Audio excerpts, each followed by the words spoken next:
అన్న జగన్మోహన్ రెడ్డితో పోరాటానికి సిద్ధమవుతున్నారు చెల్లెలు షర్మిల. తన బాబాయ్ వైవి సుబ్బారెడ్డి రాయబారానికి వెళ్ళినా కానీ షర్మిల తగ్గేదేలే అంటూ సమాధానం ఇచ్చారంటూ కూడా ఒక వార్త ఇప్పుడు సోషల్ మీడియాలో చక్కర్లు కొడుతున్న నేపథ్యంలో అసలు వైఎస్ షర్మిల ఇంత కఠినమైనటువంటి నిర్ణయం తీసుకోవడానికి కారణం ఏంటి? ఆవిడ ఈ నిర్ణయం తీసుకోవడం వెనక ఎవరైనా సూత్రధారులు ఉన్నారా? ఉంటే ఆ సూత్రధారులు ఎవరు అనే అంశాలకు సంబంధించి మనతో మాట్లాడేందుకు ప్రముఖ సీనియర్ జర్నలిస్ట్ దుర్గాకుమార్ గారు మనతో ఉన్నారు. ఆయనతో మాట్లాడదాం. సార్ నమస్తే అండి. నమస్కారం కృష్ణ గారు, మన వీక్షకులు కూడా నా నమస్కారం. సార్, అన్న జగన్మోహన్ రెడ్డితో పోరాటానికి చెల్లెలు షర్మిల సిద్ధమవుతున్నారని, బాబాయి వైవి సుబ్బారెడ్డి రాయబారానికి వెళ్ళినా కానీ షర్మిల తగ్గేదేలే అంటూ సమాధానం ఇచ్చారంటూ కూడా ఒక వార్త ఇప్పుడు సోషల్ మీడియాలో చక్కర్లు కొడుతున్న నేపథ్యంలో అసలు షర్మిల గారు అంత కఠినమైనటువంటి నిర్ణయం తీసుకోవడానికి కారణం ఏంటి? ఆవిడ నిర్ణయం వెనుక ఎవరైనా సూత్రధారులు పాత్రధారులు ఉన్నారా? ఉంటే వారెవరు అంటే ఏం చెప్తారు సార్? మంచి ప్రశ్న అడిగారు మన కృష్ణ గారు. పిల్లినైనా బోన్లో పెడితే ఏమవుతుందండి? పులి అవుతుంది అంటారు. పులి అవుతుంది అంటారు. ఇప్పుడు షర్మిల గారి సంఘటన కూడా మనం దానికి సమానంగా తీసుకోవాలండి. తర్వాత ఇప్పుడు సుబ్బారెడ్డి గారు నిర్వహించిన రాయబారం ఘోర విఫల ప్రయత్నం అయినా కూడా ఇది ఆంధ్రప్రదేశ్ రాజకీయాల్లో ఒక తీవ్రమైన మలుపులు కుదుపులు, ఒక చరిత్రాత్మకమైన నిర్ణయంగా, ఒక సంఘటనగా మిగిలిపోనుందండి ఇది. ఈ సంఘటన ఆమె తిరస్కరించడం అనేది. ఇప్పుడు ఇంకోటి ఏంటంటే, ఆమె వ్యక్తిత్వం ఎవరో చెప్తే వినే వ్యక్తో, ఎవరో చెబితే రకరకాల పద్ధతులు మార్చుకునే వ్యక్తితో కాదు. ఆమెకంటూ కొన్ని స్థిరమైన నిర్ణయాలు తీసుకునే వ్యక్తిత్వం ఉంది. ఆమె రాజశేఖర్ రెడ్డి గారి కుమార్తె అనేది మనం గమనంలో పెట్టుకోవాలండి. అందులో రాజశేఖర్ గారి అంశ అనేది ఆమెలో అడుగడుగునా కనపడుతుంది, అంగుళం అంగుళంలో. ఆమె అంశ అంటే ఆమె రాజశేఖర్ గారికి ఒక గారాల పట్టి. అటువంటి షర్మిల గారు ఆమె స్వయంగా మన తెలంగాణలో కూడా ఇక్కడ ఒక ప్రయత్నం చేయటానికి వచ్చారంటేనే ఆమె యొక్క ధైర్యం, ఆమె యొక్క విజన్ మనం అర్థం చేసుకోవాలి. ఆమెకి ప్రతి విషయంలో ఒక క్లారిటీ ఉంది.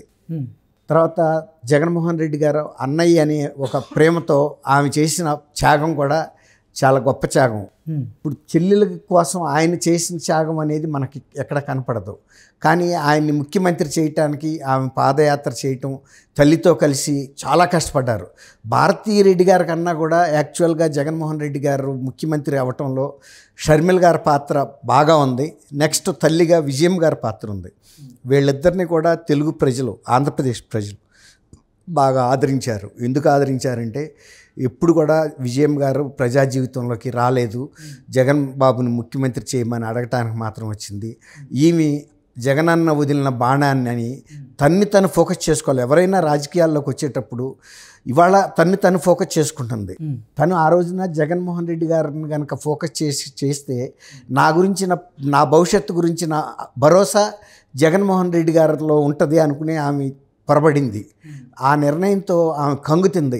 జగన్మోహన్ రెడ్డి గారు ప్రతిఫలం ఈమె ఏ విధంగా కూడా స్పందించలే. జగన్మోహన్ రెడ్డి గారు ఈమె రాజకీయ భవిష్యత్తుని జాగ్రత్తగా పదిలిపరచడంలో అసలు ఈమె ఎలా ఉంది అని కూడా ఆయన ఆలోచించలేదు.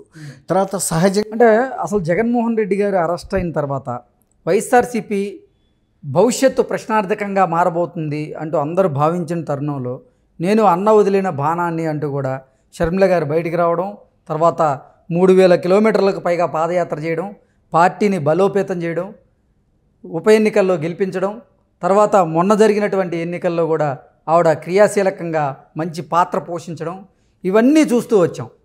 ఇంత హెల్ప్ చేసినటువంటి షర్మిలకు జగన్మోహన్ రెడ్డి అసలు అంటే ఏ పదవి కట్టబెట్టలేదు.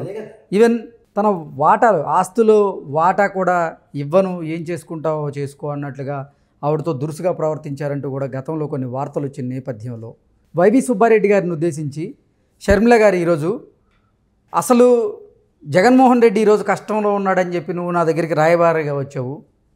వైఎస్ షర్మిల కష్టంలో ఉన్నప్పుడు నువ్వు బాబాయిగా జగన్మోహన్ రెడ్డి దగ్గరికి ఎందుకు వెళ్ళలేదు? రాయబారిగా ఎందుకు నా కష్టాన్ని వివరించే ప్రయత్నం చేయలేదంటూ కూడా ప్రశ్నించిందంటూ ఒక వార్త వచ్చింది సార్. దీన్ని ఎలా చూడొచ్చు? ఎలా చూసేదే ఉందండి, ఎన్ని 100% వాస్తవాలు.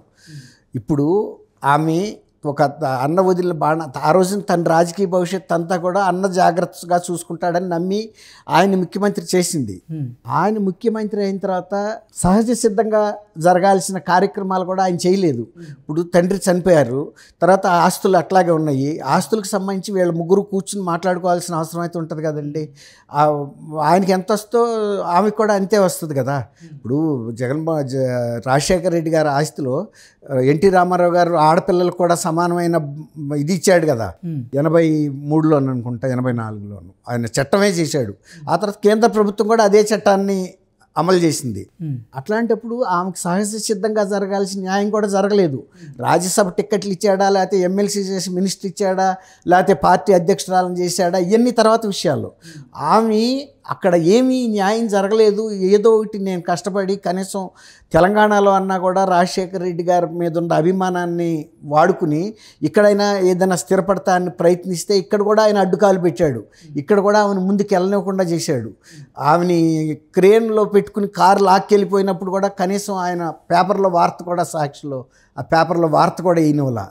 ప్రధానమంత్రి మోడీ గారు అడిగాడు, ఏమయ్యా మీ చెల్లెల్ని ఈ విధంగా వాళ్ళు హింసిస్తే అవమానపరిస్తే నువ్వు స్పందించలేదని.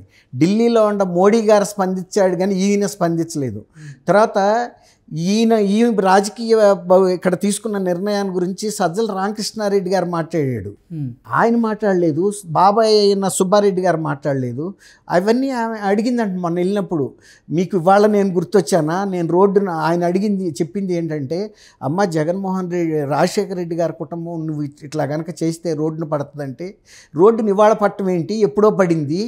నేను రోడ్డును పడ్డ రోజే నేను రాజశేఖర రెడ్డి కుటుంబంలో బిడ్డను కాదా, నేను వెళ్ళి తెలంగాణలో ఆక్రోశించినప్పుడు మీకు వినపడలేదా, నేను నా ఆర్థిక పరిస్థితుల్లో ఇబ్బందులు మీరు వినపడలేదా, సజ్జల రామకృష్ణారెడ్డి నా గురించి వ్యాఖ్యానం చేసి నన్ను తెలంగాణలో కూడా బలహీనపరిచినప్పుడు ఆ రోజు మీకు వినపడలేదా, సజ్జల రామకృష్ణారెడ్డి మన కుటుంబంలో సభ్యుడా, అతను ఎందుకు మాట్లాడాడు, ఆయనకి ఏం అర్హత ఉంది, మాట్లాడితే నా అన్న మాట్లాడాలి, లేకపోతే మీరు బాబాయ్గా మీరు మాట్లాడాలి. ఇవన్నీ కనపడకుండా ఇవాళ వచ్చి మీరు నన్ను ఏమని రాయబారానికి వచ్చారు, నేను పడుతున్న కష్టం ఇప్పుడు మీరు చెప్పినవన్నీ ఆమె అడిగింది. ఏది నేను తెలంగాణలో ఇబ్బందులు పడుతున్నప్పుడు, లేకపోతే పార్టీ పెట్టుకుని ఆర్థికంగా ఇబ్బందులు పడుతున్నప్పుడు నా దగ్గరికి వచ్చి, అమ్మ మరి నీకేమన్నా ఆస్తులు పాస్తుల గురించి మీరు ఆ రోజు ఎందుకు రాయబారం చేయలేదు, ప్రతి వాళ్ళు నా గురించి మాట్లాడేవాళ్ళే నా పార్టీలో, ఆ రోజు మీరు ఎందుకు ఖండించలేదు సజ్జల్ని, నువ్వు మాట్లాడటానికి వీల్లేదు, అదేదైనా ఉంటే మా కుటుంబ సమస్య మేము మాట్లాడాలి అని ఆ రోజు మీ గాలి పోలేదా ఆంధ్రప్రదేశ్లోనూ, బయట వాళ్ళు మన కుటుంబ విషయాలు మాట్లాడితే. తర్వాత వివేకానంద రెడ్డి గారు మర్డర్ కేసు విషయం తర్వాత ఆ రోజే రాజశేఖర రెడ్డి కుటుంబం రోడ్డును పడలేదా, ఎవరికి తెలీదు ఈ రహస్యం ఎవరు చంపారనేది. ఆ రోజు ఆయన చంద్రబాబు మీద వాళ్ళ మీద వీళ్ళ మీద అని వేసాడు, మరి ఆయనే కదా ముఖ్యమంత్రి అయింది, కేసు పెట్టించాడా అని అడిగిందండి. అడిగితే పెట్టలేకపోయారు. ఎందుకు పెట్టలేదు, ఆయన ఏమైనా కాపాడే ప్రయత్నం మీరు చేస్తున్నారా అని అడిగిందండి. తర్వాత సొంత కుటుంబ సభ్యులైనా సరే మనం న్యాయం మాట్లాడాలి కదా. మా చిన్నాన్న చచ్చిపోతే అసలు ఎవడు చంపాడు, ఎవడన్నా సరే మన రక్త సంబంధికుడైనా సరే మనం కుటుంబాన్ని అతన్ని ఉరికి స్తంభం ఎక్కించినప్పుడు రాజశేఖర రెడ్డి కుటుంబ విలువ దక్కేది. రాజశేఖర రెడ్డి గారు న్యాయానికి నిలబడ్డాడు కానీ ఇట్లాంటి అన్యాయాలకు నిలబడలేదు. ఆ న్యాయానికి నిలబడ్డబట్టే ఇవాళ జగన్మోహన్ రెడ్డి గారు వాళ్ళ ముఖ్యమంత్రి అయ్యాడు. ఆయనకుండా పరపతిని ఉపయోగించుకుని అయ్యాడు తప్ప మా అన్న పరపతి కాదు కదా ఇది. ఇలా అన్ని విధాలు అడిగిందంట ఆమె. మీరు ఇవాళ వచ్చి బాబాయ్ నన్ను అసలు ఎట్లా అడగగలుగుతున్నారు, ఆయనకు వస్తేనే కష్టం. అప్పుడు మీరు అన్నారు చూసారా, నా కష్టం కాదా, అసలు నేను ఎంత రోడ్డును పడ్డాను, తర్వాత ఆయన ముఖ్యమంత్రిగా ఉండి ఆయన ఆర్థికంగా ఎట్లాంటి స్థితిలో ఉన్నాడు, ఇవాళ నా పరిస్థితి ఏంటి, నా బిడ్డల పరిస్థితి ఏంటి. నేను మొన్న 2 ఎకరాలు 3 ఎకరాలకు కూడా రిజిస్ట్రేషన్ చేసుకోవటానికి ఇడుపులపాయలో నా బిడ్డలను తీసుకెళ్ళి రిజిస్ట్రేషన్ చేశాను. మరి వాళ్ళకి ఇన్ని వేల ఎకరాలు, ఇన్ని వేల కోట్ల రూపాయలు ఉన్నాయి, నా బిడ్డలకి ఏముంది, ఇవన్నీ వచ్చినాయి అంటండి. తర్వాత తల్లిని గౌరవాధ్యక్షురాలుగా తీసినప్పుడు ఆ సభలో మీరు లేరా, మరి మీరు నివారించొద్దా, మా అమ్మ మీకు వదిన గారే కదా, మరి నాన్న లేడు, మరి నాన్న లేనప్పుడు అమ్మకి మానసికంగా ఆ మాత్రం బలం కూడా లేకుండా ఆ రోజున నిండు బహిరంగ సభలో ఆమెని అంత కళ్ళనీళ్ళు పెట్టి బయటకు పంపారు. ఈ ప్రశ్నలు అన్నీ వచ్చినాయండి. ఇప్పుడు మీరు అడిగినవి అన్నీ వచ్చినాయి. దానికి ఏది కూడా సుబ్బారెడ్డి గారు కూడా సమాధానం చెప్పలేని పరిస్థితి. సార్ అంటే వైఎస్ షర్మిల గారి నిర్ణయం వెనక ఎవరైనా సూత్రధారులు ఉన్నారా? ఇంత కఠిన నిర్ణయం ఒక్కడే తీసుకున్నారా అంటే ఏం చెప్తారు? ఆమె పడ్డ బాధలకి ఇంకెవరు అక్కర్లేదండి. ఇప్పుడు ఇన్ని ప్రశ్నలు కాదు, ఇంతకన్నా త్రిబుల్ ప్రశ్నలు అడిగిందని కూడా నా దగ్గర ఇన్ఫర్మేషన్ ఉంది. కానీ ఆమె పడ్డ బాధలకి ఇంకొకళ్ళు చెప్పాల్సిన అవసరమే ఉందండి. ఇప్పుడు ముంజేతి కంకణానికి అర్థం ఎందుకని ఆమె స్వయంగా అనుభవించింది క్షోభ, మానసిక క్షోభ అనుభవించాలని కూడా చెప్పింది ఆమె. అది చిన్న మాట అండి.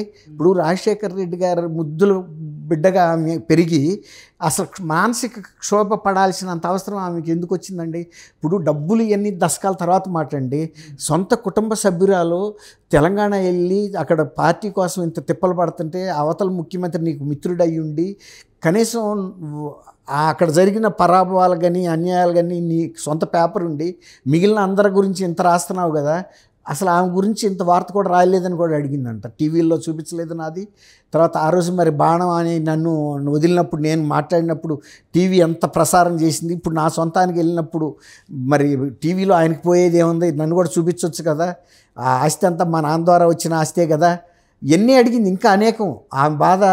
ఇప్పుడు ఆ రోజు ద్రౌపది మైసభలో అడిగిన ప్రశ్నలు అంటే కౌరవ సభలో అట్లాంటి ప్రశ్నలు అనేకం అడిగితే అసలు సుబ్బారెడ్డి గారు ఒక్కదానికి కూడా సమాధానం చెప్పలేని పరిస్థితిలో తల వంచుకుని వెళ్ళిపోయి జగన్మోహన్ రెడ్డి గారితో ఇది అయ్యే సాధ్యం కాదు, ఎందుకంటే ఆమె కనుక ఇవాళ మళ్ళీ ఇవన్నీ మర్చిపోయి వెళ్ళి అక్కడ కనుక చేరింది అనుకోండి, సపోజ్ అనుకుందాం జస్ట్ ఫర్ డిస్కషన్ సేక్, ప్రజలు ఇక షర్మిల గారిని నమ్ముతారండి?